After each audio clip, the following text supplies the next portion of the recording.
Assalamualaikum warahmatullahi wabarakatuh. Balik lagi bareng gua Bucek di Kidung Sunyi. Untuk cerita kali ini, gua akan membawakan sebuah kisah yang dialami oleh 6 orang mahasiswa yang melakukan KKN di desa terpencil. Seperti apa kisahnya? Pantengin terus ceritanya. Sebelum kita mulai ke ceritanya, silahkan klik tombol like di bawah video ini. Dan buat kalian yang belum subscribe, ayo subscribe dulu ke channel ini supaya kalian tidak ketinggalan cerita-cerita selanjutnya. Dan inilah dia ceritanya.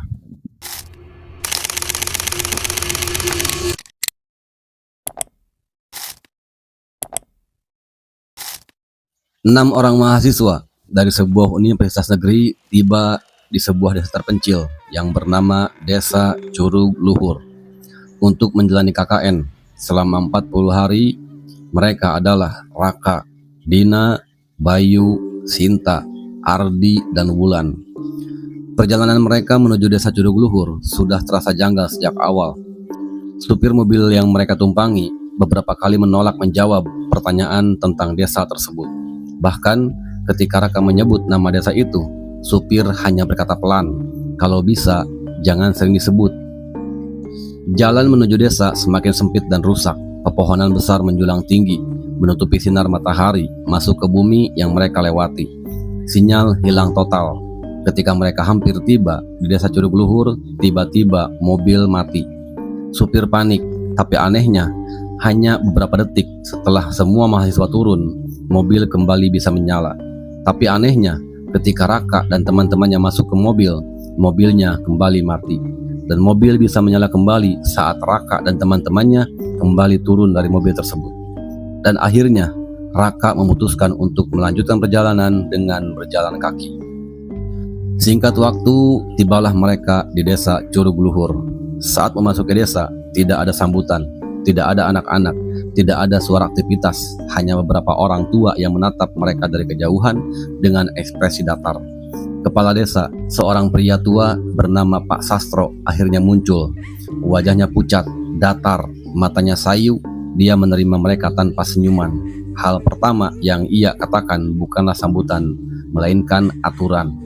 Pak Sastro bilang, "Jangan keluar rumah setelah maghrib.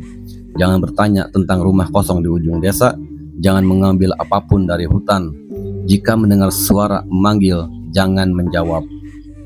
Suasana langsung berubah menjadi tidak nyaman. Tapi Ardi mencoba menenangkan semua teman-temannya dengan logika, "Alah, ini cuma adat desa." Malam pertama, mereka menginap di rumah kosong yang sudah dipersiapkan. Rumah kayu tua dengan suara deritan di setiap langkah. Karena kelelahan, setelah menempuh perjalanan yang cukup jauh, mereka memutuskan untuk beristirahat tanpa melakukan aktivitas apapun. Di sekitar pukul 2 malam, Sinta terbangun. Ia mendengar suara langkah kaki di luar rumah. Perlahan, seperti sedang menyeret kakinya, seperti orang berjalan tanpa tenaga. Ia mengintip dari jendela.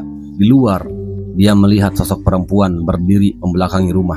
Rambutnya panjang, sangat panjang, terurai sampai menyentuh tanah. Dan perlahan, kepalanya berputar tanpa ada pergerakan di tubuhnya. Melihat itu, Sinta langsung menutup tirai. Dia mencoba kembali memejamkan mata. Walaupun rasa takut menyelimuti, akhirnya Sinta pun bisa kembali tidur. Di pagi harinya, Sinta tidak menceritakan apa yang dia lihat semalam karena dia khawatir kegiatan KKN-nya jadi tidak beraturan. Akan tetapi, saat Dina membuka pintu, dia melihat ada jejak kaki basah mengarah ke dalam rumah. Padahal malam tadi tidak ada hujan dan tanah di sekitarnya pun kering tanpa ada genangan air di sekitarnya. Hari itu mereka memulai dengan aktivitas KKN seperti biasa, survei warga, bagian tugas, dan observasi lingkungan. Namun ada satu hal yang baru mereka sadari, jumlah warga di desa itu sangat sedikit, rumah-rumah banyak yang kosong. Wulan mulai merasakan tidak nyaman. Ia sering merasakan seperti ada yang mengawasi, bahkan saat siang hari.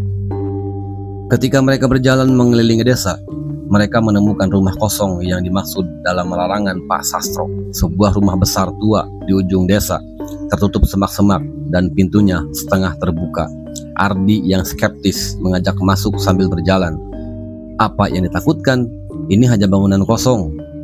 Raka awalnya ragu, tapi akhirnya dia ikut, dan teman-teman yang lainnya pun terpaksa menyusul. Begitu masuk ke rumah tua itu, suasana berubah. Udara dingin menyelimuti, bau anyir samar, dinding dipenuhi goresan aneh seperti simbol. Di salah satu ruangan, Dina menemukan buku catatan tua, isinya daftar-daftar nama, banyak nama, dan semuanya diberi tanda silang. Tiba-tiba terdengar suara dari lantai atas. Tok, tok, tok, seperti seseorang mengetuk lantai, atau mungkin seperti suara langkah kaki. Bayu mencoba naik, tapi Sinta langsung menahannya. Wajahnya pucat. "Ada yang tidak suka kita di sini," kata Sinta. Suara ketukan berubah menjadi lebih cepat. Bayu tetap naik. Saat ia sampai di atas, suara itu berhenti. Hening, gelap, kotor, dan bau anyir semakin menyeruak. Lalu terdengar bisikan tepat di telinganya. "Keluarlah, nak, jika kalian ingin selamat." Bayu langsung turun. Mereka semua lari keluar rumah dengan panik. Saat menoleh ke belakang, pintu rumah itu sudah tertutup, padahal sebelumnya masih terbuka. Singkat waktu, di malam harinya, Raka mendapat kunjungan dari Pak Sastro. Dengan suara pelan, Pak Sastro berkata, "Kalau kalian ingin selamat sampai KKN ini berakhir, jangan pernah masuk ke sana lagi." Raka bertanya, "Dari mana Bapak tahu kita masuk ke rumah itu? Dan sebenarnya apa yang terjadi di desa ini, Pak?" Pak Sastro hanya menjawab, "Kalian tidak perlu mengetahuinya. Intinya, kalian jangan pernah masuk lagi ke rumah tua itu." Sejak kejadian di rumah kosong, suasana kelompok mulai berubah. Ardi yang biasanya rasional menjadi pendiam. Sinta semakin sering terlihat melamun. Wulan mulai sering menangis tanpa alasan yang jelas. Dina memutuskan meneliti buku catatan yang mereka temukan di rumah tua itu. Ia menyadari bahwa ada sesuatu yang disembunyikan di desa ini. Nama-nama dalam daftar itu ternyata cocok dengan nama-nama keluarga beberapa warga yang masih tinggal di desa itu. Ketika ia mencoba bertanya kepada seorang ibu tua yang melintas, wanita itu langsung panik. "Jangan sebut nama itu, Neng." Hal ini membuat Dina semakin penasaran. Malam berikutnya, Bayu mengalami kejadian aneh. Ia terbangun karena mendengar suara orang memanggil namanya dari luar rumah. "Bayu, Bayu, keluarlah Bayu." Suara itu sangat mirip dengan suara ibunya. Tanpa sadar, ia berjalan menuju pintu. Saat hampir membuka pintu, Raka menahannya. "Jangan!" Tiba-tiba, suara itu berubah menjadi suara yang berat, serak, tidak manusiawi. "Keluar, sekarang!" Pintu bergetar sendiri. Wulan menjerit. Sinta membaca doa dengan suara gemetar. Setelah beberapa menit, semuanya kembali hening, sunyi, tanpa suara. Hanya suara serangga malam yang mereka dengar. Singkat waktu, di pagi harinya, mereka menemukan sesuatu yang lebih mengerikan. Nama Bayu muncul di dinding rumah. Ditulis dengan cairan merah yang masih basah. Ardi akhirnya bicara. "Kita tidak sedang diganggu, tapi kita sedang dipilih." Raka memutuskan untuk menemui Pak Sastro lagi. Namun, saat mereka sampai di rumahnya, rumah itu kosong. Tidak ada tanda-tanda kehidupan. Kosong, sunyi, gelap. Salah seorang yang melihat mereka bertanya, "Sedang apa kalian di sini?" Mereka menjawab, "Kami mau menemui Pak Sastro, Bu." Ibu itu terdiam sejenak, lalu berkata, "Pak Sastro sudah meninggal sejak 10 tahun yang lalu, Nak." Semua terdiam. Setelah mereka mengetahui bahwa Pak Sastro sebenarnya sudah meninggal sejak 10 tahun lalu, keenam mahasiswa itu mulai merasakan bahwa mereka bukan hanya tamu di desa itu, tapi mereka sedang berada dalam suatu tempat yang tidak sepenuhnya nyata. Raka mencoba berpikir rasional, tapi semua bukti mulai bertentangan dengan logika. Orang yang mereka temui dengan aturan yang diberikan, semuanya terasa nyata, padahal semua itu sangat bertentangan. Malam itu, mereka sepakat untuk berjaga malam bergantian. Malam pertama, giliran Dina yang berjaga. Di sekitar pukul 1:30 malam, suasana sunyi. Hanya ada suara serangga malam yang saling bersahutan. Tiba-tiba, tok, tok, tok. Dina mendengar suara pintu diketuk.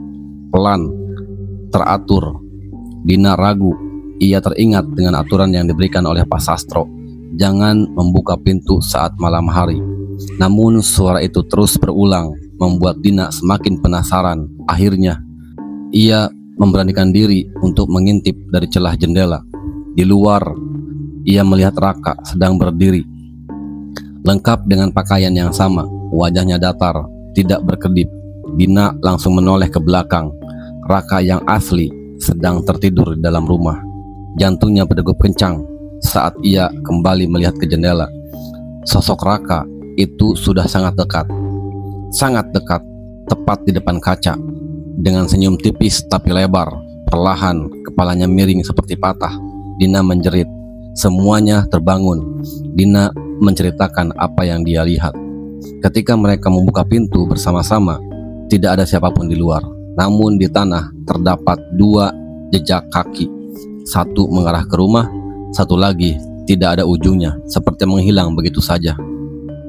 Singkat waktu, di hari kelima, mereka memutuskan untuk tetap menjalankan program KKN, selain karena tugas, juga agar tidak menimbulkan kecurigaan. Hari itu, mereka akan pergi ke satu tempat, yaitu sumber mata air yang ada di desa Curug Luhur. Namun, untuk sampai sumber air itu, mereka harus melewati hutan di pinggir desa, hutan yang sebelumnya dilarang oleh Pak Sastro. Karena kebutuhan, mereka tetap pergi. Dengan rasa was-was, mereka berjalan. Hutan itu terasa aneh, terlalu sunyi, tidak ada suara burung. Saat berjalan semakin dalam, Sinta mulai mendengar bisikan. Namanya dipanggil berkali-kali. Sinta, Sinta, pulanglah nak. Ia mencoba mengabaikan, tapi suara itu semakin jelas, bahkan terdengar seperti berasal dari dalam kepalanya sendiri. Di sisi lain, Bayu menemukan sesuatu di tanah, sebuah gelang kecil, berkarat, dengan ukiran nama, Wulan. Semua langsung menatap ke Wulan. Wulan bergetar, ia mengaku itu memang gelang miliknya yang hilang saat kecil. Padahal, ia mengaku tidak pernah ke desa ini sebelumnya.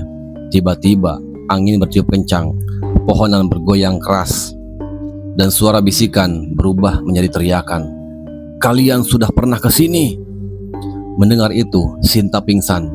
Saat mereka mencoba membangunkannya, tanah di bawah mereka terasa bergetar, seperti ada sesuatu yang bergerak di dalamnya. Sambil membawa Sinta, mereka lari keluar hutan. Sesampainya di desa, Sinta akhirnya sadar. Dan sambil membopong Sinta, mereka semua pergi menuju ke rumah singgah. Sesampainya di rumah singgah, Dina terus meneliti buku catatan yang ia dapat dari rumah kosong itu.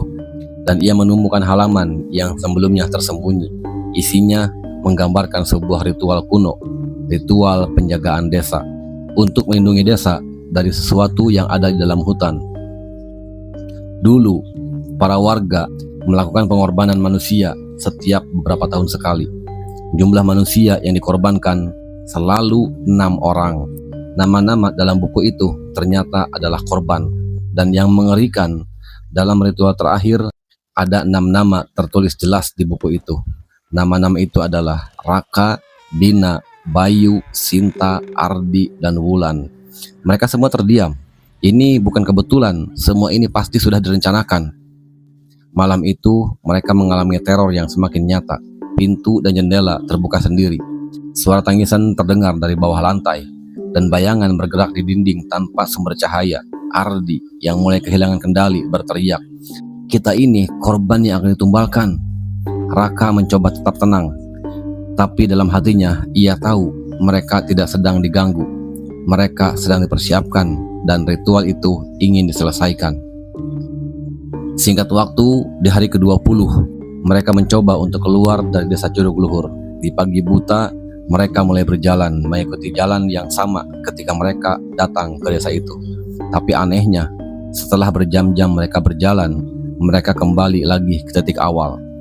Seolah-olah desa itu tidak mengizinkan korban-korbannya untuk keluar. Bayu mencoba menggunakan kompas, dan anehnya, jarum kompas itu berputar tanpa beraturan. Sinta kembali mendengar suara. Kali ini, bukan hanya namanya, tapi semua nama dari mereka dipanggil bergantian dari segala arah. Akhirnya, setelah mereka tidak menemukan jalan keluar, mereka pun memutuskan untuk kembali ke rumah singgah. Singkat waktu, malam pun tiba. Di malam itu, Wulan tiba-tiba menghilang. Mereka panik. Mereka mencoba mencarinya ke seluruh desa. Setelah cukup lama melakukan pencarian, akhirnya mereka menemukan Wulan di depan rumah kosong. Rumah yang ada pada daftar larangan Pak Sastro tempo hari. Wulan hanya berdiri diam dengan tatapan yang kosong, wajah datar menghadap pintu. Namun saat didekati, Wulan berkata pelan, "Kenapa kita ada di desa ini?" Bayu segera menghampiri Wulan. Dia mencoba menyadarkan Wulan yang masih mematung dengan tatapan kosongnya. Teman-temannya yang lain mencoba membantu Bayu, dan akhirnya Wulan pun sadar. Dan tidak pakai waktu lama, mereka semua langsung lari meninggalkan rumah kosong itu.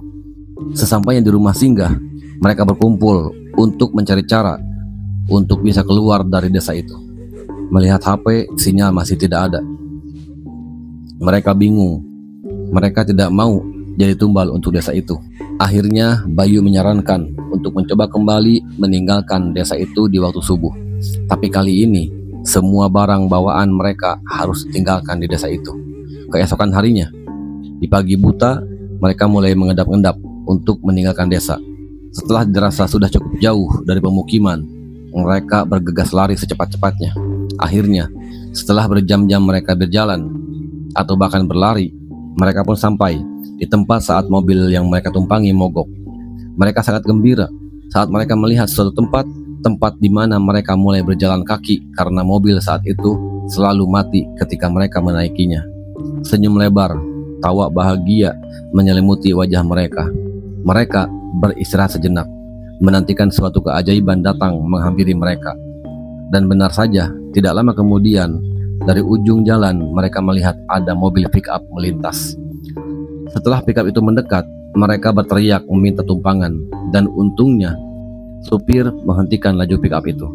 Tidak pakai pikir panjang, mereka langsung naik ke atas pick-up. Pandangan mereka mulai menjauh, pertanda mimpi buruk mereka akan segera selesai, dan akan menjadi pengalaman mereka yang tidak mungkin bisa dengan mudah mereka lupakan.